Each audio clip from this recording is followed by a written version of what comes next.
Bom dia. Em primeiro lugar, eu quero pedir desculpa pela voz, tá? Mas é assim mesmo, né? Tem dias que a gente acorda com a voz não muito boa.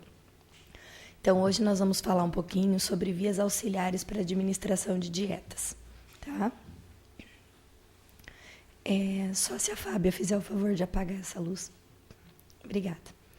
Bom, o elevado número de pacientes que necessitam de algum suporte nutricional impõe a necessidade de selecionar um método fácil de manuseio, eficaz, de baixo custo e reduzido índice de complicações. O estado do trato gastrointestinal é sempre decisivo na escolha do método que vai ser empregado para a alimentação desse paciente. Então, nós precisamos, inicialmente, quando recebemos um paciente, tanto no consultório quanto em âmbito hospitalar, observar a necessidade de alimentação desse paciente, se realmente ele necessita de algum suporte nutricional acessório, assistente, ou se somente com a alimentação nós conseguimos suprir toda a necessidade que esse paciente tem para o que ele está gastando no seu período patológico, na sua necessidade clínica. Em primeiro lugar, antes de começar a falar das vias acessórias, eu vou passar um pouquinho sobre a via oral, que é a via mais fisiológica de alimentação dos nossos pacientes. Dentro de uma variedade muito grande de dietas via oral que nós temos que observar 4 pontos importantes para estar selecionando a nossa conduta de alimentação para o paciente. O primeiro ponto são pacientes com função de mastigação e deglutição íntegras. O segundo, pacientes com disfunção de mastigação. O terceiro, pacientes com disfunção mínima de deglutição. E o quarto, pacientes com necessidade de modificação de nutrientes. Iniciando pelos pacientes com mastigação e deglutição íntegras. Para esses pacientes, nós podemos oferecer dietas geral, branda e leve, que são dietas que não têm tanta restrição de consistência. Então, como esses pacientes não têm problemas de mastigação e deglutição, eles suportam um volume de alimento e uma consistência de alimento que não precisa ser modificada. Óbvio que, em alguns casos, mesmo esses pacientes tendo a função de mastigação e deglutição íntegra, pode haver necessidade de restrição de nutrientes, mesmo nesses pacientes. Então, é sempre importante avaliar isso. Se estou avaliando um paciente hospitalizado que não tem disfunção nenhuma de deglutição e mastigação, ele pode ter alguma disfunção metabólica. Ele pode ser um paciente diabético, ele pode ser um paciente celíaco, ele pode ser um paciente hipertenso. Então, ainda assim, pode haver necessidade de restrição de nutrientes. Para pacientes com disfunção de mastigação e deglutição, temos que oferecer dietas realmente com consistência modificada. Dieta branda, pastosa, líquida ou líquida restrita. Eu não vou especificar a orientação para cada tipo de dieta, porque não é o foco hoje, né? Mas cada uma se encaixa em várias patologias diferenciadas. Dietas modificadas em nutrientes. Eu só relatei algumas, porque são várias que nós temos, né? Mas dieta hiperproteica, dieta com restrição de fibras, dieta isenta de lactose para diabéticos, insuficiência renal e hepática, hipossódica. Nós encontramos uma gama de pacientes muito grandes relacionados ao número de patologia, né? Principalmente na nossa prática clínica diária e nos hospitais. Então, nós precisamos sempre estar atento para a necessidade desse paciente realmente. Fazer uma anamnese muito profunda sobre o histórico do paciente para verificar o que ele traz de história pregressa, o que realmente esse paciente tem. Normalmente, não é uma única patologia, não é um único agravo. Então, nós temos que trabalhar com esse paciente como um todo. Ele inicia com uma patologia, é o que ele chega para a gente, e a partir dessa nós temos que identificar as patologias de base e o que ele trouxe na sua história e englobar no tratamento nutricional. Em relação à dieta via oral, nós também podemos trabalhar com a suplementação oral, que é um método muito simples e muito eficaz no tratamento dos pacientes.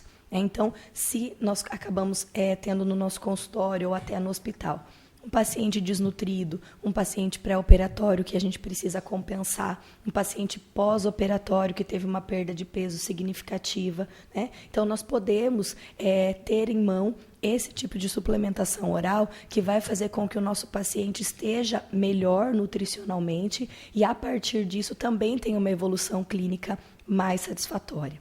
Hoje nós temos no mercado suplementação à base de líquidos, suplementação à base de módulos específicos de proteínas, de carboidratos, de gorduras, né, imunomoduladores e também suplementação oral em pó. Eu posso dizer para vocês que realmente a nível ambulatorial e domiciliar, o que é mais usado hoje é a suplementação em pó. Pelo fácil uso, onde nós podemos misturar na alimentação dos pacientes sem interferência de gosto, o que fica muito mais fácil para o consumo diário, e também com relação a custos, que isso acaba sendo muito importante. Nem todos os pacientes têm condição financeira de despender de um valor muito alto diário para a compra desses produtos. Então, nós também temos que buscar esse aspecto sempre na nossa conduta nutricional. Em relação aos líquidos, na maioria das vezes nós conseguimos atingir um aporte calórico muito mais rápido, porque os líquidos são mais concentrados do que os pós. Dentro do ambiente hospitalar é muito mais fácil a utilização. A nível domiciliar vai depender muito realmente da condição do paciente em estar adquirindo esse produto.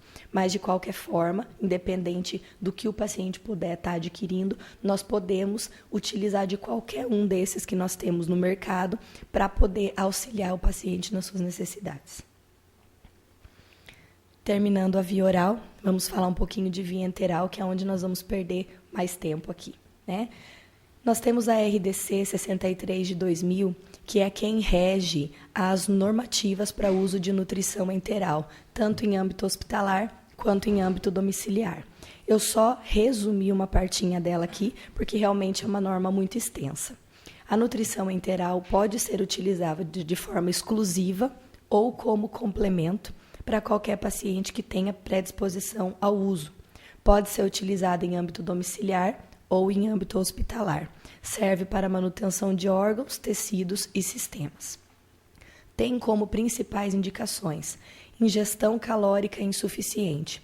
Nesse aspecto, nós podemos realmente voltar aqui na primeira parte da lei, que diz que ela pode ser utilizada como exclusiva ou como complemento. Nessa questão da ingestão calórica insuficiente, nós podemos utilizar para pacientes que realmente não conseguem se alimentar por via oral, por causa de alguma disfunção, ou para aqueles pacientes que, mesmo que consigam se alimentar por via oral, não conseguem ingerir o suficiente para manter o seu gasto energético diário. Principalmente para os pacientes que têm um gasto energético aumentado pela relação com alguma patologia. Então, a maioria dos pacientes que a gente atende, principalmente os pacientes idosos, por vários aspectos, não conseguem ingerir um volume diário alimentar suficiente para suprir as suas necessidades. Então, encontramos muitos pacientes idosos caquéticos, desnutridos, com uma má absorção de vários nutrientes, realmente com deficiências importantes, porque não conseguem. Uma coisa que dificulta muito a alimentação dos pacientes idosos são os dentes. A maioria deles não consegue ter uma dentição boa, as próteses dentárias normalmente não encaixam da forma correta, principalmente se esse paciente está perdendo peso. São muitas adaptações que devem ser feitas e normalmente os pacientes idosos não vão atrás realmente de cuidar disso da melhor forma possível. Então acabam, por esse motivo, não se alimentando da forma adequada. O segundo ponto é a disfunção importante de digestão e de deglutição. Muitos pacientes apresentam a dificuldade de deglutição. Um exemplo muito importante é pacientes com sequelas de AVC. Um dos primeiros pontos que são afetados é a parte da deglutição. Então, esses pacientes realmente têm uma grande dificuldade de engolir os alimentos da forma correta. Muitas vezes acabam se afogando e tendo problemas maiores, até problemas de aspiração. Então, é uma coisa que a gente sempre tem que estar atento também, se esse paciente não está conseguindo comer porque sua dentição está ruim ou porque ele tem alguma disfunção importante.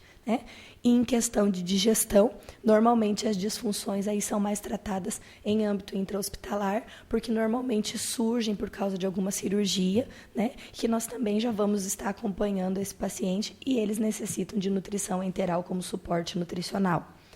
Paciente em ventilação mecânica, com certeza precisam de uma via acessória de alimentação. Preparos pré e recuperação pós-operatória também pode ser utilizado. principalmente quando temos paciente com necessidade de ganho de peso ou de recuperação nutricional muito rápida. A nutrição enteral é muito mais eficaz do que qualquer suplementação via oral.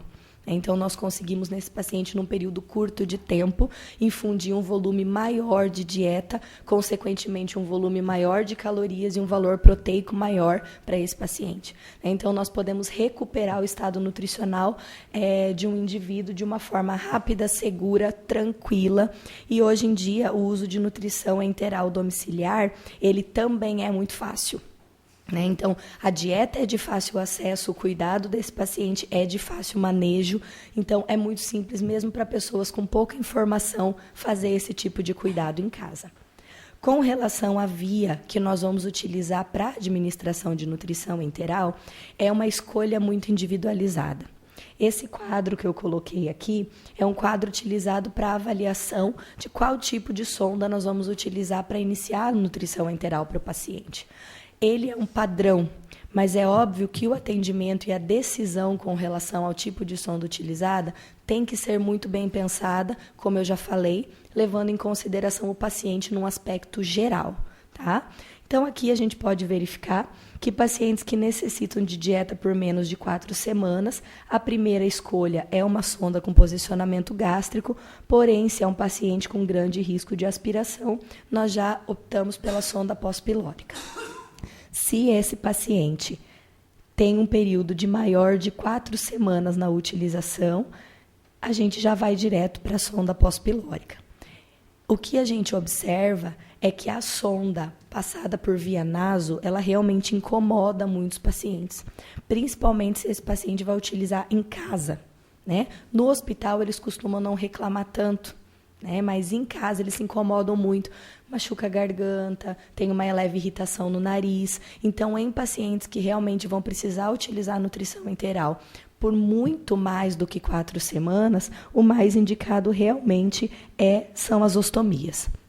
E a partir das ostomias, para pacientes que vão utilizar por mais tempo, nós conseguimos infundir um volume maior de dieta, sem tanto perigo de obstrução de sonda, de aspiração e de outros riscos que acontecem em sondas passadas por via naso. Óbvio que a decisão de fazer uma gastrostomia ou uma jejunostomia não é tão simples assim, porque é um pequeno procedimento cirúrgico mais invasivo, Então, sempre que puder, a gente vai estar utilizando a sonda naso, mas sempre observando o conforto desse paciente, Se realmente é uma pessoa que nós sabemos que vai ficar 3 meses com uma sonda, muitas vezes é mais vantagem. Por quê? Além da facilidade da infusão e do cuidado da sonda, a questão do bem-estar do paciente com relação à convivência na sociedade também acaba sendo muito importante. Se nós mandamos um paciente para casa com uma sonda enteral, a maioria deles não consegue conviver muito bem na sociedade pelo fator estético de ter uma sonda no nariz. E no caso da gastrostomia e da jejunostomia, realmente ela fica escondida, então fica muito mais simples para o paciente conseguir fazer esse manuseio e essa convivência de uma forma mais tranquila. Nós temos variações de dieta enteral com relação a sistema fechado e sistema aberto líquido e pó. Em vários estudos, nós podemos verificar que a diferença de valor calórico, proteico, de valor nutricional mesmo oferecido para esses pacientes entre uma dieta e outra, não tem uma diferença significativa. Então, com relação à qualidade de nutrientes, tanto a dieta de sistema fechado quanto a dieta de sistema aberto, se bem calculadas, vão poder oferecer para o paciente um aporte calórico e nutricional adequado. Claro que o sistema fechado, como o próprio nome já diz, ele é pronto para uso. Então, nos poupa o tempo e o trabalho de ter que calcular, dosar e manipular uma dieta de forma correta para poder atingir as necessidades. Mas se esse trabalho for bem feito, não existe distinção, é uma questão de escolha. Qual é o ponto que nos leva a diferenciar realmente ou a colocar como critério de escolha o uso de uma ou de outra? Então, nesse gráfico aqui, até ficou meio apagadinho, é só para ressaltar realmente que foi feito em 2010, uma comparação entre o uso de dieta de sistema fechado e dieta de sistema aberto, fazendo um comparativo com o valor de calorias e proteínas oferecida aos pacientes. E não tivemos diferença significativa entre sistema aberto e sistema fechado. O que foi encontrado, e isso é muito importante estar ressaltando, que o que foi encontrado diferença foi do volume prescrito para o volume administrado. Isso é uma diferença muito grande, sim, no sistema aberto e fechado.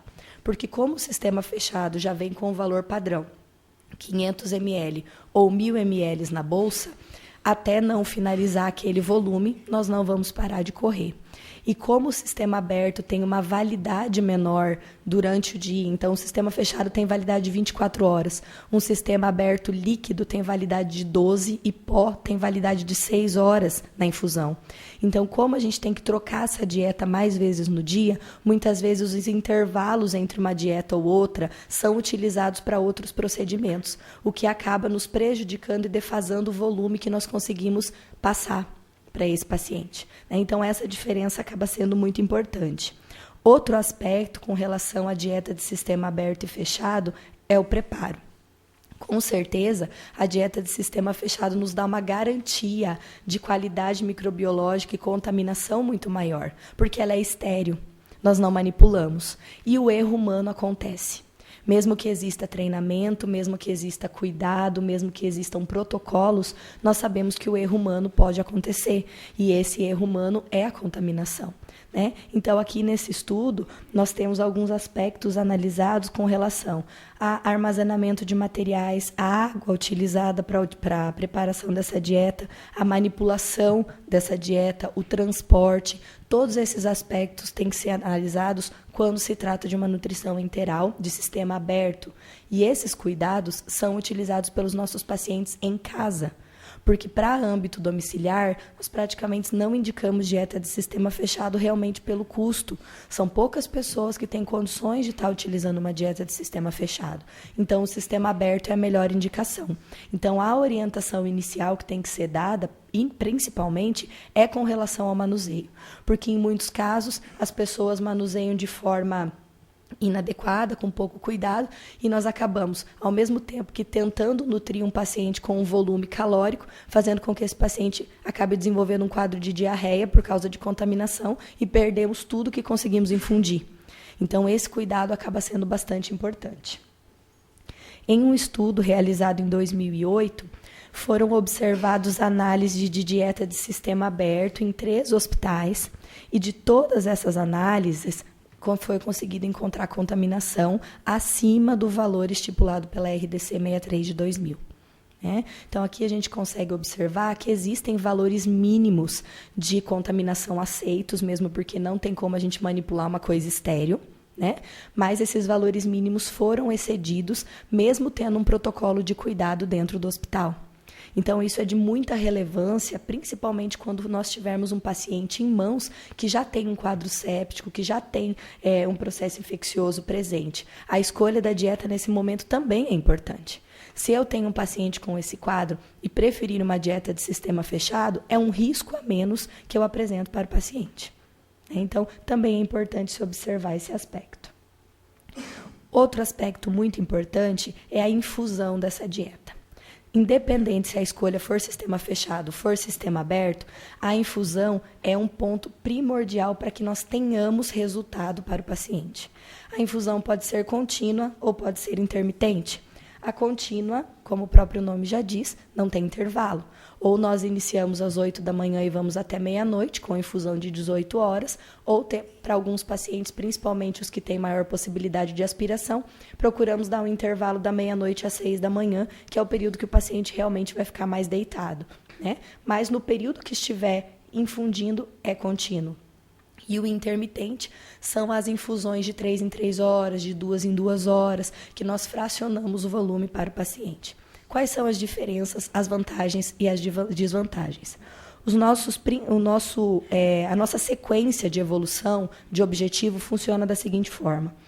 Sempre, independente do tipo de infusão ou de dieta escolhida, a introdução deve ser precoce. Tá? Iniciamos sempre com controle de volume. Nós nunca vamos iniciar uma nutrição enteral no primeiro dia do paciente com 1.500 ml. Então, sempre iniciamos, nos 3 primeiros dias nós fazemos a evolução. Sempre 30%, 60%, 70%, até atingir o 100% do valor calórico e da necessidade desse paciente. Em alguns casos mais restritos, como cirurgias a nível gástrico e intestinal, a evolução ainda mais lenta. Muitas vezes nós demoramos até uma semana para conseguir atingir o que aquele paciente precisa. Nós temos experiência aqui de pacientes que iniciam com 10 ml de manhã, depois de 12 horas à tarde já estão com 15, 20 ml. Então, a individualização da tolerância desse paciente só vai ser verificada com o acompanhamento realmente em loco. Observando o que é necessário para esse indivíduo e qual é a sua tolerância ao que está sendo oferecido. O valor calórico e proteico adequado também deve ser observado. Infelizmente, em alguns estudos que foram levantados, se avalia que praticamente 70% dos pacientes não recebem a quantidade de calorias necessárias durante o dia com nutrição enteral, por vários aspectos. Então, isso é muito importante ser avaliado. Como são muitos pacientes, em muitos casos se inicia uma nutrição enteral para alimentar o paciente, mas não se calcula a sua necessidade. E isso é muito falho, Porque, infelizmente, não adianta passar 1.000 calorias para todo mundo. Muitas vezes nem o gasto basal desse paciente é alcançado com 1.000 calorias. Então, isso tem que ser individualizado. Isso é muito importante, porque senão, ao invés de ajudar o paciente, nós, no fim, acabamos piorando. Não ajudamos em nada. Bom, nesse estudo, nós conseguimos ver entre a infusão contínua e a infusão intermitente uma diferença muito grande do que foi prescrito para o que foi administrado. Como eu já falei para vocês, pela diferença de tempo entre a instalação de uma dieta ou outra, nós acabamos perdendo aí a quantidade total que nós precisaríamos para esse paciente. Essa tabela vem a confirmar que realmente foi defasado aqui uma média de 236 ml no dia do que foi proposto para o paciente numa dieta de sistema, numa infusão intermitente. Então, nós perdemos 200 e poucos ml da dieta do paciente por fazer ela de forma intermitente. Vamos dizer que essa fosse uma dieta hiperproteica, hipercalórica 1,5, nós perdemos quase 400 calorias, que provavelmente para esse paciente faria muita diferença. E o mais importante aqui, 14 gramas de proteína, que é muita coisa também. Então, isso tem que ser observado de uma forma mais eficaz. Em questão de dificuldade para as paradas das dietas, que é o que acontece nas diferenças entre a intermitente e a contínua, um dos grandes problemas são as complicações gastrointestinais que acontecem nesses pacientes. Nesse estudo, foi avaliado que a diarreia, o retorno gástrico, o vômito e a constipação foram os aspectos gastrointestinais que mais aconteceram com os pacientes que usavam nutrição enteral. E são os maiores motivos também da pausa dessas dietas, o que causa uma defasagem muito grande no nosso valor de infusão para esses pacientes. Com relação a náuseas e vômitos, nós proporcionamos para esse paciente o jejum prolongado. Isso tem que ser muito observado. Se esse paciente está nauseando, por que ele está nauseando? Infelizmente, nem sempre é por causa da dieta. Então, isso tem que ser muito bem observado. Porque se o paciente apresentou vômito e nós já cortamos a dieta, ficamos 6 horas, 4 horas, 8 horas, às vezes até o dia seguinte sem dieta por causa da náusea, é muito provável que quando ele volte a se alimentar, ele tenha náusea de novo por causa da fraqueza. Então, realmente tem que se observar muito bem. Qual é o motivo da náusea? Por que esse paciente está apresentando esse sintoma? Com relação à diarreia, é outro problema muito grande que nós encontramos principalmente em unidade de terapia intensiva. Os pacientes acabam apresentando episódios de diarreia muito frequentes. Por hora, por causa da dieta, por hora, por causa da medicação, por hora, por causa do volume de infusão. Então, antes de também retirar a alimentação do paciente e permanecer em jejum por causa da diarreia, vamos observar qual é o problema. Qual seria a primeira conduta? Avaliar a composição da dieta que está sendo usada. É uma dieta com proporção grande de gordura? É uma dieta com uma quantidade grande de fibra insolúvel? O que esse paciente está recebendo? Vamos alterar. Vamos colocar uma dieta que seja mais específica para a diarreia. Mesmo assim, não tivemos resultado? Segundo ponto. Qual é o volume de infusão desse paciente? Ele está recebendo 80, 100 ml por hora de dieta? Ele tolera tudo isso? Vamos reduzir para verificar se realmente, depois de todas essas exclusões, o paciente ainda manter a diarreia, com certeza isso pode ter relação com a dieta. Mas na maioria dos casos, não é. Então, conseguindo reduzir o volume de infusão inicial e a qualidade da composição da dieta que está sendo oferecida, muitos pacientes acabam tendo diarreia por causa de interação medicamentosa também. Então, isso é muito importante estar sendo avaliado, porque são pacientes que já estão perdendo com diarreia e nós acabamos cortando a dieta e fazendo o jejum prolongar por motivos que muitas vezes não são os mais corretos. Outro motivo que atrapalha muito a infusão é a realização de exames. Então, é muito importante, isso dentro de unidade de terapia intensiva já é feito, a programação de horários para a realização dos exames. Então, vamos dar um exemplo muito simples. Iniciamos a dieta do paciente 6 horas da manhã, às 7h30, ele é retirado para fazer um exame, para fazer uma tomografia, para fazer qualquer tipo de exame. Então, a dieta já é parada antes por causa do período de jejum, o paciente vai para o exame, volta, por causa de toda a correria ali do sistema, demora um pouquinho para instalar de novo, então, digamos que vai ser instalado lá pelas 10 horas da manhã. Depois, às 3 horas da tarde, ele tem que fazer outro exame. Tira a dieta de novo, fica mais 2 horas sem dieta, infunde a dieta de novo. Então, ele acaba tendo uma defasagem no tempo que essa dieta está correndo. Então, por isso que a programação desses exames para pacientes, principalmente muito desnutridos, ela é importante. Porque muitas vezes se tem a visão de que nós estamos alimentando o paciente para ele não ficar sem comer. E, na verdade, não é esse o intuito da alimentação. Nós estamos alimentando o paciente como forma de recuperação. Da mesma forma que nós colocamos um medicamento para resolver algum problema, a alimentação também tem esse intuito.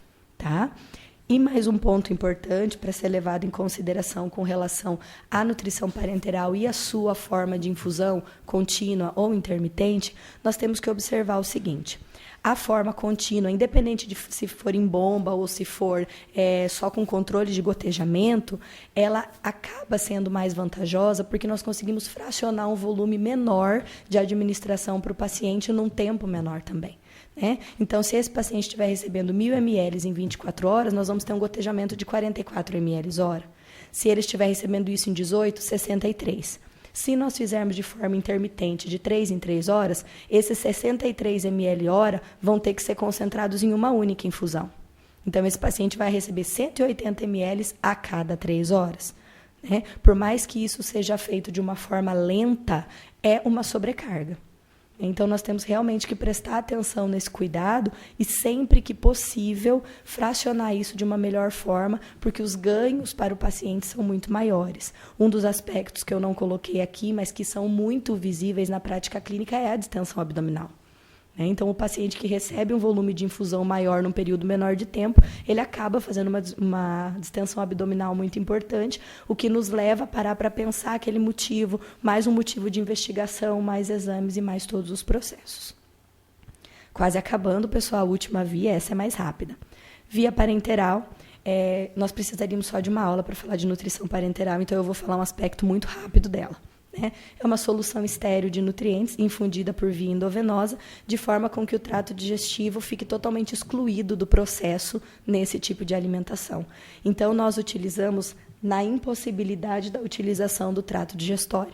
Então, por N motivos, também não vamos citar todos aqui, nós utilizamos a nutrição parenteral quando o paciente não pode digerir ou absorver os nutrientes naquele momento. Essa condição deve ser utilizada quando nós tivermos certeza de que esse quadro de incapacidade digestória ou absortiva do paciente vai se estender por no mínimo de 3 dias. Menos tempo do que isso não é indicado o uso. Por quê? Por causa dos acessos. Muitas vezes utilizar uma nutrição parenteral por 2 dias para nutrir o paciente é menos vantagem do que o perigo que ele está tendo de infecção pelo acesso. Então, tem que se prestar muita atenção nisso também. E como indicação de acesso, nós temos inicialmente o acesso periférico, que é o acesso mais simples em veias de menor calibre, indicado para pacientes que vão utilizar a nutrição parenteral de 3 a 5 dias. Porém, não é qualquer paciente que consegue um acesso periférico, tem que ser pacientes com bom estado geral. Um paciente desnutrido com acesso periférico vai ter um maior índice de complicação, principalmente pelo ocasionamento de flebites. né? Então, pega a aveia de manhã, a dieta parenteral tem uma osmolaridade muito maior que o soro, e esse paciente ali no meio da tarde acaba já perdendo a veia, fazendo um processo infeccioso ali por uma flebite. Aí a gente tem que deixar o paciente em jejum mais um dia para ele estabilizar, para depois fazer outro acesso. Tá? Então, o acesso periférico para nutrição parenteral adulto, hoje em dia, é pouquíssimo utilizado. Né? Porque realmente a gente não consegue atingir um aporte calórico. Se eu precisar passar 1.500 calorias por via periférica, é muito difícil o paciente que suporta. Né? E o mínimo que quase todos nós precisamos é isso. Em questão ao acesso, então, nós preferimos o acesso central, né? Que, claro, também é um procedimento mais invasivo, mas quando nós pensamos em nutrição parenteral, também já temos um paciente mais complicado. Né? Então, ela é indicado para uso maior de 3 dias, para pacientes desnutridos e com diversas outras patologias, proporciona um maior volume calórico, porque são pacientes que necessitam de valor calórico maior e tem uma osmolaridade maior também. Uma coisa importante a estar se ressaltando é que o acesso tem que ser exclusivo para alimentação. Né? Então, mesmo que se use um catéter de triplo lumen, não podemos usar um lumen para dieta, um lumen para o sangue e outro lumen para outra coisa.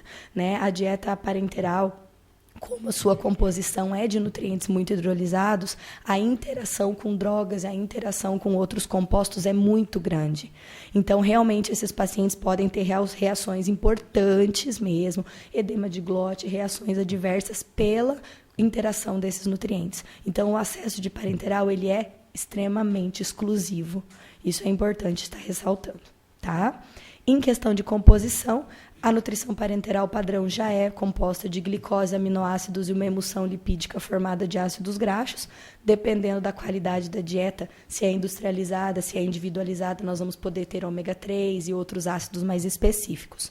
Como adicionais, nós sempre temos que prescrever oligoelementos e vitaminas, porque as dietas parenterais que são prontas para uso não têm isso na composição. Né? Então, nós precisamos repor, porque senão o paciente fica lá 7 a 10 dias só recebendo açúcar, proteína e gordura.